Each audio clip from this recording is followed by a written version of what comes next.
आता हैदराबाद गॅझेटची पूर्तता पूर्ण झालेली नाही. बेसिक हैदराबाद गॅझेटच्या विषयी तर सरकारने अध्यादेश काढलेला, परंतु याची SOPच तयार झाली. SOP कशी असावी त्याच्यासाठी एक समिती तयार केली गेली, अजून तिचा अहवाल नाही. तिचा अहवाल नंतर पुढच्या गोष्टी होऊ शकतील झाल्या तर. आणि सातारा गॅझेटचं तर अजून कोणतंही मागसूम सरकारला नाही आहे. त्याच्यातून अजून कोणतंही एकही प्रमाणपत्र कुणबीचं जातीचं अजूनही दिलं गेलेलं नाही. खरं तर सरकार नुसतं फसवाफसवीच करतं. हैदराबाद गॅझेटमधून अशी आशा वाटली होती, विशेषतः मराठवाड्याला, की याच्यातून मोठ्या प्रमाणावर जे गोरगरीब कुणब्यांचे मुलं आहेत, शेतकऱ्यांचे मुलं आहेत, यांना कुणबी प्रमाणपत्र मिळेल. परंतु अजून त्याचं प्रमाण अति अल्प आहे. आणि सातारा गॅझेटचा तर कुठं संबंधच अजून आला नाही. त्यामुळे आंदोलन मनोजदादा जरांगे करणार असेल तर मला असं वाटतं आंदोलन चुकीचं नाही. काही लाख नोंदी सापडल्या पण प्रमाणपत्र मिळाले नाही असं त्यांचं म्हणणं आहे. नोंदी लाख नाही कोटी निघतील.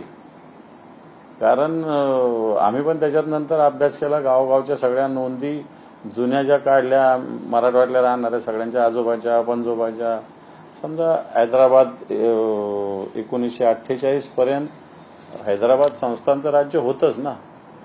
त्याच्यानंतरही कित्येक दिवस 1960 पर्यंत या नोंदी राहिलेल्या आहे या सगळ्या. कारण महाराष्ट्र राज्य स्थापन, मराठवाडा वगैरे सगळं महाराष्ट्राचं अखंड महाराष्ट्र ज्यावेळेस स्थापन झाल्यानंतर वाटतं त्यावेळेसपासूनच्या नोंदी आहेत.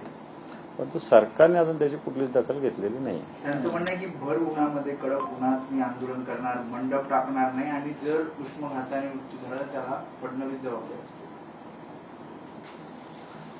फडणवीस जबाबदार असतील हे जरी सत्य असले तरी मनोजदादाला असे सांगू, आंदोलन करू, आम्ही सुद्धा आपल्या सोबत राहू.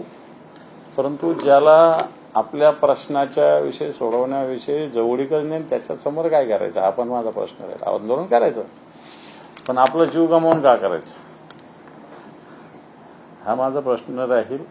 आम्ही सुद्धा सगळे आंदोलनात सहभागी राहू. जनता राहील, आम जनता राहील. परंतु या फडणवीसांना याचा काही फरकच पडत नाही. तर आपण मला असं वाटतं की असं न करता जीवाला फार हे न येत आहे लोकशाही मार्गाने आंदोलनाला काय. पुन्हा एकदा विखे पाटील आणि प्रसाद लाड हे त्यांना भेटायला जातात. प्रत्येक वेळेस आंदोलनाचं हातचं कसलं जातं, त्याच्यानंतर मंत्री भेटायला जातात आणि परत आंदोलन मागे घेतलं जातं. काय मागे कुठे घेतलं आंदोलन? मागे नाही घेतलं त्यांनी. तारीख 30चीच जाहीर केली. आता परत 10 महिन्यानंतर आधी आंदोलन मागे घेतलं होतं, आता परत 10 नाही त्यावेळेस त्यांनी असं कसं मागे थोडी घेतलं ते आंदोलन. जी मागणी होती ती पूर्ण झाली होती ना. त्याच्यामुळे आंदोलन मागे घेतलं असं नाही म्हणता येणार. ज्या मागण्या होत्या, आता असं नसतं कधी 100% मागण्या मान्य होत, कधी 50% होतात, कधी 40% होतात, कधी 80% होतात. काही समोरच्यांचं ऐकावं लागतं. म्हणून तसं त्यावेळेस त्यांनी ऐकलं सातारा गॅझेटच्या विषयी. ठीक आहे, त्याला वेळ दिला होता, त्यांनी दिला तो.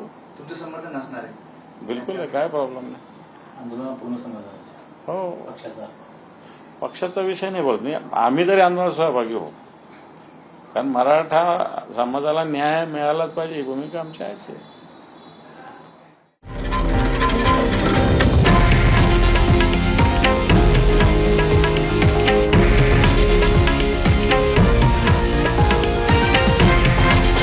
हे आहे देशातील नंबर 1 न्यूज नेटवर्क आणि आपण पाहत आहात TV9 मराठी, एकमेव.